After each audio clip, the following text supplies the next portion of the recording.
The Selfish Path to Romance. Download Chapter 1 for free at drkenner.com and at amazon.com. Chris, your girlfriend has lost some romantic interest in you? Yes, ma'am. Yeah, tell me what's going on. Okay, we've been dating for about 6 months. Yeah. And things have been going good up till about the last couple of months, sexual-wise. And the other night, was sitting on the couch, and she explained to me that it's happened in her past and it's happened in all of her relationships. And she starts developing intimate feelings, falling in love with somebody, and having those feelings for them, that she loses all of her sexual interest in that person. Okay. Well, doesn't that sound against everything we've ever been told? Yes, it does. Typically, the closer you get, or the closer, the more you can milk that. However, you guys have been dating for 6 months, so sometimes guess what happens? You just don't have that desire no more? Yeah, sometimes it's just, it fades into the background. It's boring. So what would be another reason? Boredom would be one. What would be another reason? What would be another reason?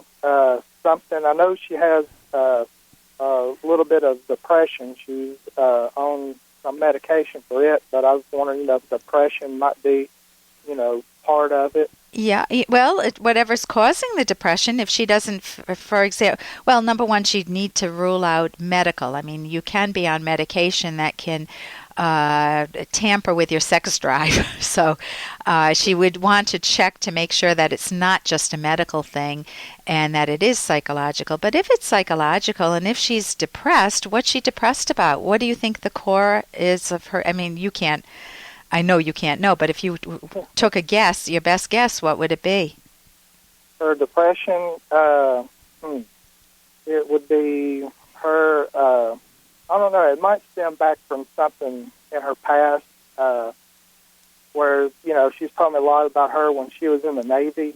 Yeah. Being a female in the Navy and having to be, quote, one of the guys and try to act like one of the guys to fit in. Yeah. All them.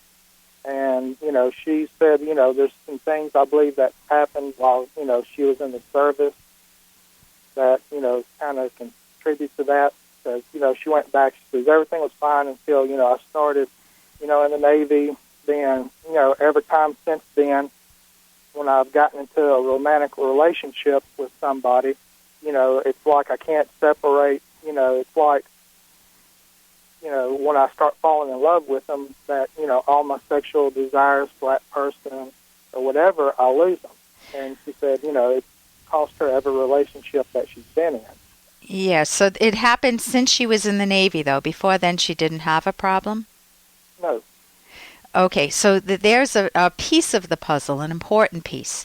What did she say to herself in the Navy? If she's telling herself, listen, I can't be super feminine around all these guys. I need to be and act like one of the guys. What might she have trained her mind to do? Hey, I got to interrupt this because we've got to pay some bills. 30 seconds, that's it. A very quick ad, and then Ellen will be back. Romance.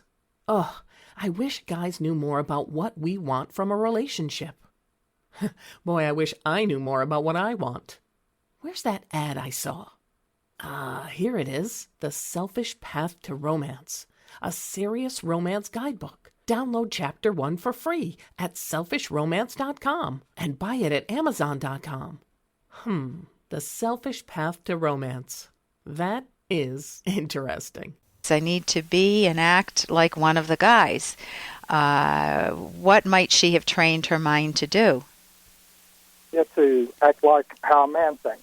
Act how a man's acting. Well, men tend to be very sexually active typically, so Yeah. not that part. But if she's repressing her sexuality around them, if she's not allowing herself to experience herself as a female, because then she may develop some romantic feelings, and maybe were there prohibitions about that in the Navy, that you're not supposed to form relationships with whoever, with you.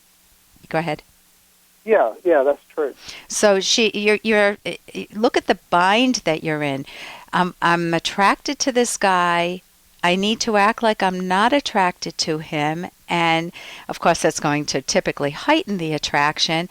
And I can't allow those sexual feelings to come in because it's not appropriate. I'll get in trouble. I'll lose my position or whatever it is.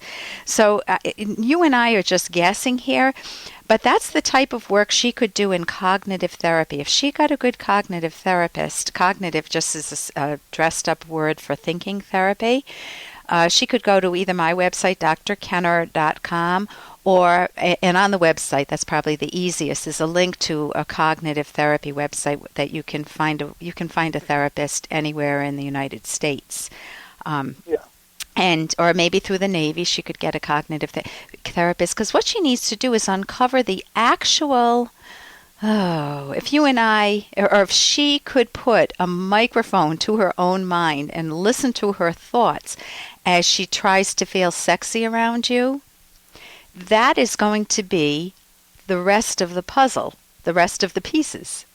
Because it's what she's saying to herself. Sometimes it's wordless, meaning you feel the emotions, but you haven't yet translated the emotions into words, Chris. But she needs to learn how to translate her emotions into words. And there could be multiple things going on. It could be from her past, because she said as you're talking about, she has a pattern, so she could have learned to repress her sexual desire. It could have been from her way past. I mean, people who are brought up in very religious households are often taught that sex is not the greatest thing in the world, that you can do it for procreation, honey, but that's it. She may be afraid of getting pregnant. It's not easy for couples to create a sexual style that satisfies both partners because they don't know how to communicate well about it. I've written a book with my co-author Ed Locke, and we have a whole part in our book, several chapters on how to enjoy sex. What is it? Why is it good? How do you create intimacy and mood? How do you get that emotional intimacy, the closeness? How do you let yourself be a little vulnerable and talk to each other about what feels good, what doesn't? What undermines? Go ahead, jump in. No, it's like what keeps on coming back to me is that, like you said, that, I start falling in love with somebody, so then I start wanting to be mean to them in a way and start pushing them away, and, I just don't feel attracted to them anymore. I know we're winding down. Yeah, go ahead. No, and, she said that she, loves me enough, thinks enough of me that she wants to get help. Okay, then that is beautiful. So you could read our book. We have exercises you can do together. Emotional intimacy is the key, and that can be very sexy. So listen, I wish we had more time, but thank you so much. And we also talk about subverters of sexual pleasure, like anger or focusing too much on being feeling judged. So hope that helps, Chris. Thank you for your call. I'm Dr. Ellen Kenner on the Rational Basis of Happiness. And here's a little more from Dr. Kenner. Help! If you want to see me, you will not do this. You will make an appointment. Dr. Green, how can you diagnose someone as an obsessive-compulsive disorder and then act as though I had some choice about barging in? I can help you if you take responsibility to keep regular You changed the room appointment around. 2 years ago. Do you know how hard it was for me to come here? Yes. I changed just one pattern, as you always said I should. And I'm Dr. Ellen Kenner, and are you struggling with OCD problems? Maybe you're checking things, you check the door too many times, or you check the stove too many times when you know you turned off the stove. Or maybe you're praying too much, hoping to change something by prayer. Maybe you're washing your hands too much. Are you doing something to try to get some thoughts out of your mind? You don't want to think about something that's really on your mind. If you're doing that, you do want to do what this psychologist in this movie, As Good as It Gets, was trying to do, to show that you do have control. However, you need to address the core issue. You don't want to enable yourself. You don't want to make it appear like you're powerless to change something within yourself that is changeable. Your psychology, it's not easy, but it certainly is doable. And you do it by thinking. And that's what this show is all about. For more Dr. Kenner podcast, go to drkenner.com and please listen to this ad. Here's an excerpt from The Selfish Path to Romance, the Serious Romance Guidebook by clinical psychologist Dr. Ellen Kenner.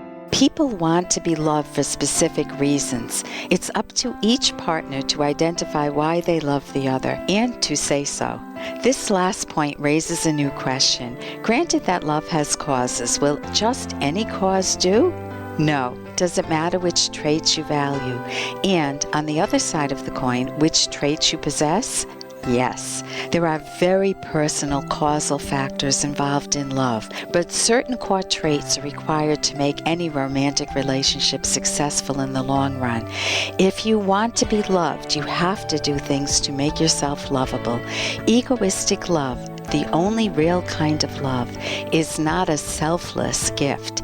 It is a trade, which means it has to be earned.